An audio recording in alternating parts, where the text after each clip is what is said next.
से सींग छतारा, बोले कूर साकत मुख कारा। बिन सिमरन गर्दप की न्याई, साकत थान परिष्ट फराही। बिन सिमरन कूकर हरकाया, साकत लोभी बंद ना पाए। बिन सिमरन है आत्मघाती, साकत नीच तिस कुल नहीं जाती। साहब कहन लगे बिना सिमरन तो उसका जीवन साड़े वाला, औगन विकारां दी अग विच बलदा। ते जिथे मन नूं शांति नहीं, मैं बेनती करा दुनिया बना के की करना। जिथे वाहिगुरू दी नज़र विच प्रवान नहीं, उथे संसार दी नज़र विच प्रवान होया की पल्ले पेगा। अगर वाहिगुरू नालों अंदर दी सुरत दा नाता टुटा, शब्द नालों सुरत जुदा है, ते समझ लेना उस दा जीवन। हजूर कह लगे दिन रात दुखां विच अवगुण ते विकारां दी अग विच पिया सड़दा है। ये समझ लेना जिवें वडेरी उम्र वाला सर्फ होवे। हजूर दे इस पावन फरमान नूं भाई गुरदास साहब जी ने भी अपने कबित सवैयां दी बाणी विच जिक्र कीता है। मूसा बिल खोद ना गुफा जोगीशर कहावै, सर्प होवै चिरंजीव बिख ना बिलानीऐ। गुरमुख त्रैगुण अतीत, चीत हवै अतीत। ते अगों की कहंदे ने, होए चरण कमल रेन उन मन, कामधेन उन मानिऐ। कहन लगे एक चूहा देखिया, जे खोद खोद के गुफा बना ले, ते ये तो नहीं ना आखांगे भी हुण गुफा विच कोई जोगीशर बैठा, कोई साधु बैठा। कहन लगे जे कोई वडेरी उम्र कर लवे, वो है लिखे हुए ने धुरों सवास, ते सवासां नूं योगी लोग लैंदे हन रोक। दसम द्वार सवास चढ़ा लैने, ध्यान च रख लेना। जिवें संतोख सर साहब की खुदाई करदियां बैठा सी सतयुग दा एक योगी, सवास चढ़ा के उसने गुरु आखिया सी भी तू बार बार मेरे नाल झगड़ा करदा, मैं नहीं तैनूं समझा सकदा। उस आखिया सी मेरी मुक्ति किवें होएगी। उस आखिया तू पै गया गलत राहे, मैं तैनूं ज्ञान समझांदा, तू सवास चढ़ा लैंदा। जा सवास चढ़ाई फिर तेरी मुक्ति दा राह गुरु अर्जन देव जी कलयुग दे समय विच तैनूं मिलणगे, उथों तेरी मुक्ति होवेगी। ये सच है ना। उम्र वडेरी करके इस बैठे योगी नूं जदों संतोख सर की खुदाई करदियां उस मठ विचों बाहर कढ़िया, तलियां मलियां धन गुरु अर्जन देव जी दे समक्ष लियांदा। हुण अखां दे परबट्टे चुक के पुछदा भी युग किहड़ा है। आखिया कलयुग। कहन लगे इस समय कलयुग दे युग विच मैं गुरु अर्जन देव जी नूं मिलना चाहता। उन्हें आखिया भी आ सामने बैठे ने संघासन ते मस्तक झुकाया ते मुक्ति दा राह पुछया सी, ते धन गुरु अर्जन देव जी आखिया सी उम्र वडेरी करके तू बैठा है, सतयुग दा प्राण उपर चढ़ाए ने, पर ज्ञान तो बिना मुक्ति नहीं। ये आखिया सी मैनू ज्ञान बख्शो। ते सतगुरां उथे शब्द उचारिया उस लंबेरी उम्र वाले योगी प्रति, बाजीगर जैसे बाजी पाई, नाना रूप भेख दिखलाई, सांग उतार थम्यो पासारा, तब एको एकंकारा, कवन रूप दृष्टियो बिनसायो, कतह गयो ओ कत ते आयो, जलते उठे अनक तरंगा, कनक भूखण कीने बहु रंगा, बीज बीज देखियो बहु प्रकारा, फल पाके ते एकंकारा, सहस कटा में एक आकाश, घट फूटे ते ओही प्रकाश, भरम लोभ मोह माया विकार, भ्रम छूटे ते एकंकार, ओह अविनाशी बिनसत नाही, ना को आवे ना को जाही, गुर पूरा होमै मल धोई, कहो नानक मेरी परम गत होई। दा उपदेश दिता ते आखिया सी प्राण चढ़ा के उम्र वडेरी करके तू शायद अपने आप को महसूस करे भी मैं वड्डी उम्र वाला। कहन लगे हंकार ते लोभ मोह वो भी अंदर ओने ही वड्डे हो जाते। इस करके साहब की रहमत नाल हुण गुरु का उपदेश सुनिया, प्राण त्यागे ते मुक्ति मिल गई। मेरे साहब कहते अकेली वडेरी उम्र नाल गल नहीं बनती। आपनू पता है इतिहास की वार्ता का, पीर हाजी रतन उम्र 350 साल। ते इधर सुनिया भी गुरु गोबिंद सिंह साहब बड़ी बख्शिश के मालक ने, बड़ी रहमत करने वाले ने, ते चेलियां नू कहंदा भी पालकी लैके आओ। चल नहीं सी सकदा, उम्र वडेरी हो गई। पालकी विच हुण बैठा, जदों चेलियां ने पालकी चुकी ते पुछदा भी जिन्हां कोल मैं चलिया गुरु गोबिंद सिंह जी की उम्र किन्नी के? ते कहन लगे 40 साल तो थोड़ा जिहा घट। कहन लगे हैं पालकी रख दिओ, वो 40 साल दे, मैं नहीं जाना। इधरों कलगीधर दशमेश पातशाह नजदीक ही आए सन। सिखां नू कहन लगे घोड़ा लैके आओ। महाराज किधर जाना है? साहब कहन लगे शिकार करन जाना है।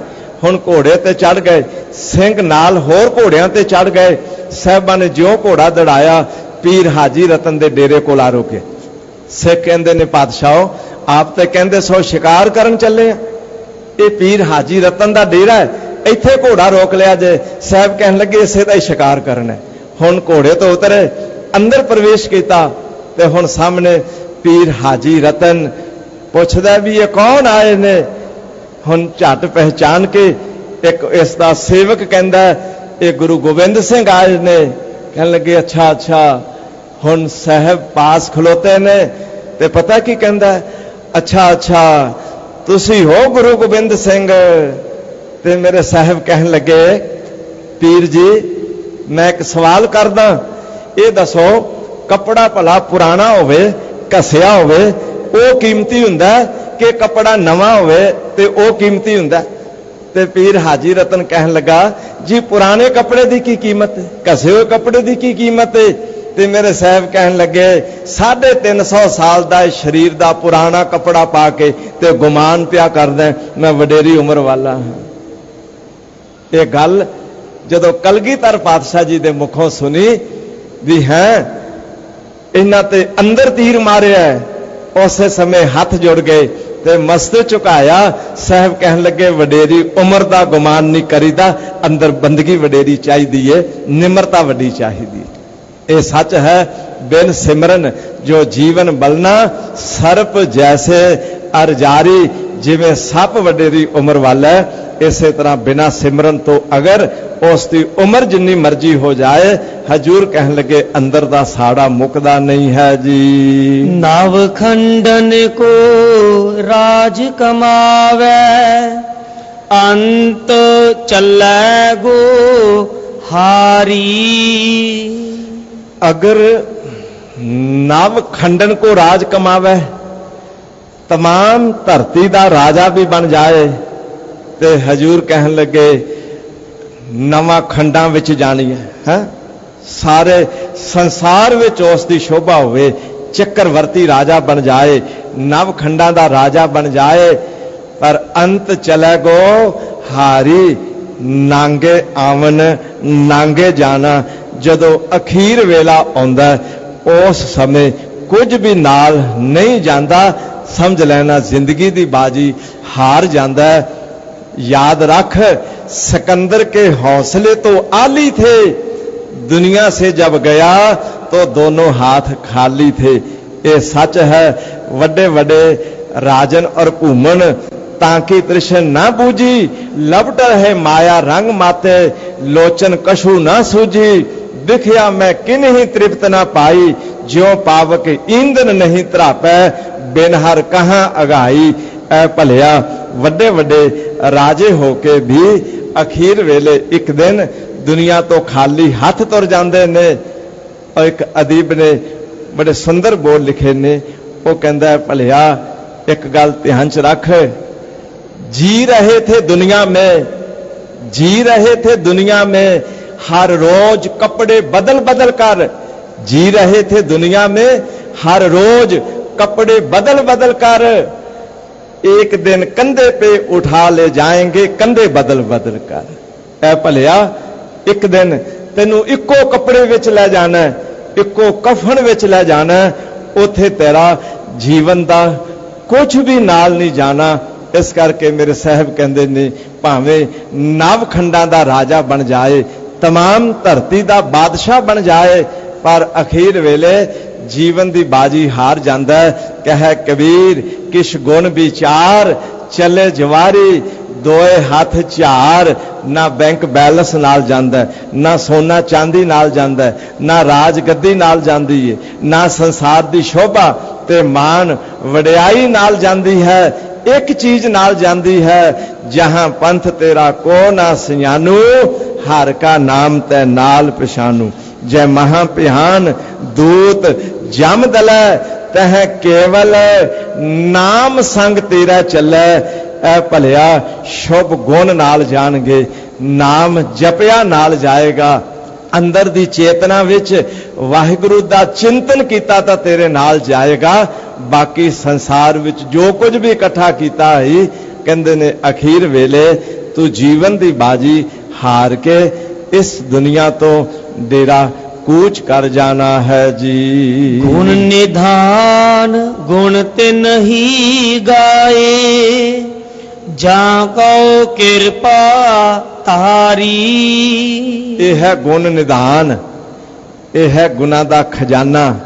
अकाल पुरख वाहिगुरु एक गल थोड़ी ध्यान च रख लेना, जदों वाहिगुरु जी दे गुणा वाल झात मारीए, उस विच तमाम गुण भरे हुए ने। तेरे कवन कवन गुण कह कह गावां, गुण निधान गुण तिन ही गाए, जाको कृपा धारी।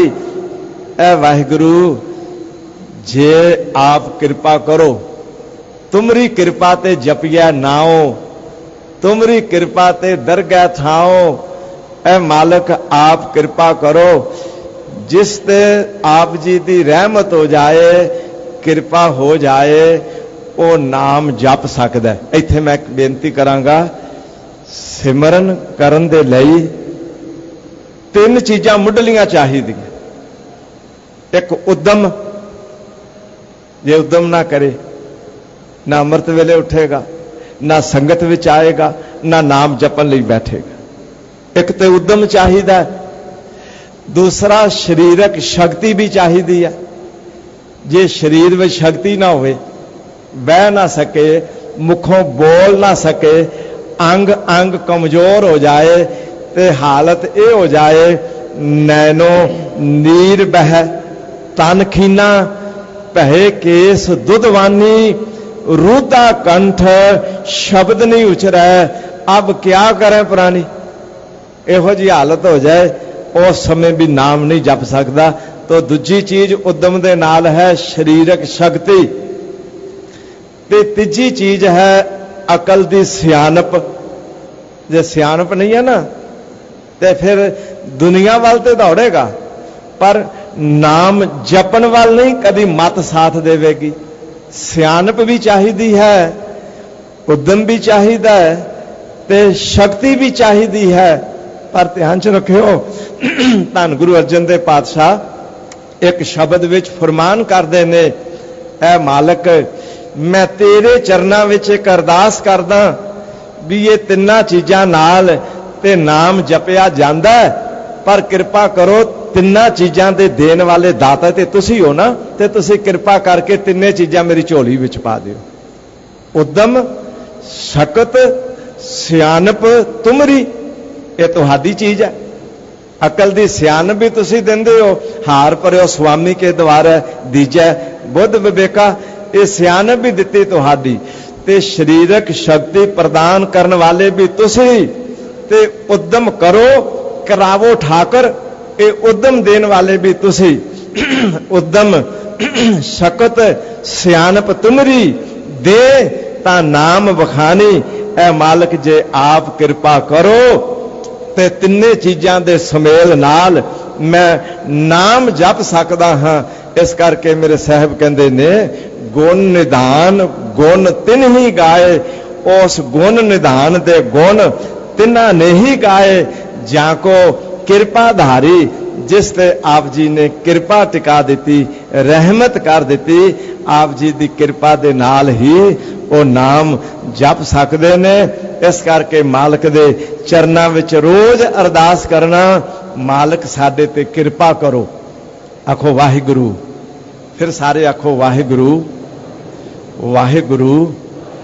ऐ मालिक किरपा करो ये मैं नाम जप सकां ते आप जी दे दिते इस बख्शिश भरे किरपा दृष्टि दे पावन बल दे नाल मैं आप जी दी नज़र विच प्रवान हो सकां। अनंत गुणा दा मालिक है वाहिगुरु, उस दे ओही गुण गाउंदा है जिस दे मालिक आप किरपा कर दिंदे हन जी। सो सुखिया धन उस जन्मा, नानक तिस बलिहारी। जेड़ा रब नूं भुलाउंदा है उस तो सतगुरु बलिहार नहीं जाते। जेड़ा दुनिया सोहनी बना लैंदा है उस तो सतगुरु बलिहार नहीं जाते। ध्यान च रख लेना, जेड़ा वाहिगुरु जी दी चरण शरण विच आके नाम जपदा है ते जिस ते मालिक दी कृपा हो जाती है, साहब कहंदे ने वो सुखिया भी है, उसका जन्म भी धन है ते मैं उस तो कुर्बान कुर्बान जाता हाँ। उन्होंने अपना जीवन सफला कर लिया। थोड़ी बात ध्यान च रख लियो, जीवन धन चाहिदा, जीवन सुखिया चाहिदा है।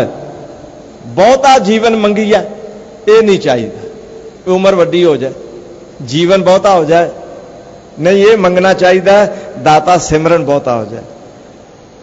एक हरनाकश है, एक उसका पुत्र प्रहलाद है। ध्यान च रखियो, मैं दोहां दा आप जी दे सामने नक्शा रखन लगा। हरनाकश बड़ा तप करके वर मंगदा है कि मरा ना, बहुता जीवन हो जाए। प्रहलाद वो करते दे दरों मंगदा है भी दाता मेरा सिमरन बहुता हो जाए, मेरा सिमरन ना टुटे। हुण हालत की है, ध्यान च रख लेना, बहुता जीवन मंगन वाले दा जीवन नहीं रहा ते बहुता सिमरन करन वाले नू कोई मार नहीं सकिया, सदा लई अमर हो गया। बहुता जीवन मंगिया मुआ ना लोड़ा कोई, सुख जीवन तसे आखिया जिस गुरमुख वसिया सोए। हजूर कहन लगे सुख जीवन मंगियो, मालिक कृपा करो सो सुखिया, धन उस जन्मां दी दात मेरी झोली विच पै जाए। मैं सुख जीवन मंगदा हाँ ते लोग कहंदे ने ना दाता कृपा करो सदा सुखी रहा, पर मेरे साहब कहंदे ने नाम सिमरन कर तू सदा सुखी रहेगा। वाहिगुरु नूं भुलाया सदा दुख पल्ले पैंदे ने, वाहिगुरु दे सिमरन कीतियां सदा सुखिया जीवन बन जाता है। सो सुखिया धन उस जन्मा, चूंकि धन धन धन जन आया जिस प्रसाद सब जगत तराया। जन आवन का यह सुआओ, जन कै संग चित आवे नाओ। आप मुक्त मुक्त करे संसार, नानक तिस जन को सदा नमस्कार। ओ धनता दे योग, ओ सदा नमस्कार करन दे योग धन गुरु अर्जन देव पातशाह जी ने किड्डी बख्शिश करके 1604 विच सारे संसार नू सुखिया बनाउण दे लई, सारे संसार नू धर्म दी सेध देण दे लई आद श्री गुरु ग्रंथ साहब महाराज जी दी संपादना कीती ते सचखंड श्री हरमंदर साहिब जी दे अंदर पहला प्रकाश किया। अज सानू इस गल वाल ध्यान देने की लोड़ है। ये ओ शब्द गुरु ने जिन्हां दी बरकत नाल असी सारे एक थावे इकट्ठे बैठ सकते हाँ, जिन्हां दी बरकत नाल सारे संसार नू बंदगी करन दी, इबादत करन दी, धर्म कमाउण दी, नाम जपन दी ते गलत दिशा तो रोकन दी साहब ने बख्शिश करके इतनी महान ये रहमत कर दी जो धन गुरु ग्रंथ साहब जी का 1604 विच पहला प्रकाश किया। एक गोरा होया, उसका नाम है टाइम बीन। उसने तमाम दुनिया भर दे धर्मां की स्टडी करके एक बहुत वड्डी किताब लिखी है जिसका नाम है ईस्ट एंड वैस्ट। वो जदों सिख धर्म की स्टडी करने वास्ते अमृतसर आया, हरमंदर साहब 15 दिन रहा। उस समय सन प्रिंसीपल सतबीर सिंह जी, ਉਹ ਕਹਿੰਦੇ ਲਿਖਦੇ ਨੇ मैं आप 15 दिन उन्होंने नाल रहा। उन्हें रोज हरमंदर साहब मस्तक झुकाउणा, रोज अमृत वेले धन गुरु ग्रंथ साहब जी का प्रकाश हुंदा देखना, रात नूं पालकी साहब की सेवा के समय फिर उसने बड़े गौर नाल तकना। वो ईस्ट एंड वैस्ट विच लिख के गया है, कह लगा मैं दुनिया भर दे तमाम धर्मां की स्टडी की है, पर जो शब्द गुरु की पूजा मैं हरमंदर साहब के अंदर हुंदी वेखी वो किते भी दुनिया भर विच नहीं है। वाह, ये ओ शब्द गुरु की बरकत है जो कि ज्ञान का प्रकाश दे के तमाम संसार नूं जागृति लियाउण वाले ते तमाम संसार नूं आपस विच प्यार सिखाउण वाले ते तमाम दुनिया के लोगों नूं हर धर्म की सेध देने वाले। कोई मुसलमान है उस नूं कह देता है पहला सच हलाल दोए, तीजा खैर खुदाए, चौथी नीयत रास मन, पंजवीं सिफत सुनाए, करनी कलमा आके ता मुसलमान सदाए। किसी हिंदू वीर नूं कह देता है हिंदू कह घर हिंदू आवे, सूत जनेऊ पढ़ गल पावे, सूत पाए करे बुराई नाता धोता थाए ना पाई, जे गल विच जंजू पाया तो दूजिया का बुरा लोचदा तो तेनू हिंदू बनना नहीं है। उन्होंने तमाम संसार नूं हर धर्म नूं सेध दिती। ऐसे मेरे शब्द गुरु का जो पहला प्रकाश पुरब 14 सितंबर नूं आ रही है, जो कि 13 सितंबर नूं श्री गुरुद्वारा रामसर साहब विखे जो सुबह 6 तो लैके 10 बजे तक ते शाम नूं 4 बजे तो लैके रात के 11 बजे तक कीर्तन दरबार रखा गया है। अते 14 तरीक नूं इसे स्थान ते गुरुद्वारा मंजी साहब दीवान हाल विखे बड़ा भारी शाम के समय कीर्तन दरबार रखा गया है। सचखंड श्री हरमंदर साहब जी के अंदर आपने हाजरियां भरदियां इस स्थान ते हाजरियां भरदियां धन गुरु ग्रंथ साहब जी दियां असीसां प्राप्त करनियां। जिथे 14 सितंबर नूं पहला प्रकाश पुरब मनाया जा रहा है, उथे धन गुरु रामदास पातशाह जी का आगमन पुरब वो 29 अक्तूबर नूं मनाया जा रहा है। सारियां संगतां नूं इसलिए हथ जोड़ बेनती की जाती है, आओ अपने गुरु दे दर आओ, मस्तक झुकाओ ते गुरु दे दर दियां बरकतां झोली विच शब्द दी विचार राही ते गुर शब्द कीर्तन राही हिरदे विच संभालो। इस दर घर दी सेवा विच भी जुड़ो, इस दर घर तो शब्द गुरु का उपदेश लैके भी अपना जीवन जोड़ो, ताकि ऐसी रहमत धन सतगुरु गुरु ग्रंथ साहब महाराज जी की, धन गुरु रामदास पातशाह जी की होवे, अकाल पुरख परमेश्वर जी की कृपा होवे कि सारियां दा जीवन सुखिया बन जाए ते जन्म धन होवे जिन्हां ने नाम जपिया। धन गुरु अर्जन देव जी कहते ने मैं उन्हां तो बलहार बलहार जांदा सो सुखिया धन उस जन्मा नानक तिस बलहारी। ए साहब रहमत करन कीमती मानव जन्म सफला कर सकीए जी। इन्हां अखरां नाल इन्ने अखर आखदियां होइयां भुलां दी खिमा मंगदा हां जी। कल दी एक होर हाजरी भरन दी सतगुरु आप बख्शिश करन जी। आओ शब्द दियां 2 पंक्तियां श्रवण करके उपरंत फतेह नाल सारे सांझ पाइए जी। गुण निधान गुण ते नहीं गाए, जाको कृपा तारी, सो सुखिया धन उस जन्मा, नानक तिस बलिहारी। वाहिगुरु जी का खालसा, वाहिगुरु जी की फतेह।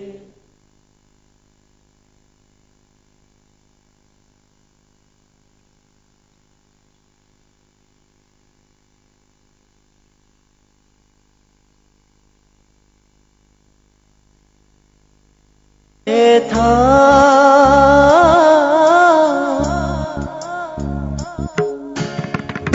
डिठे सबे था नहीं तुझे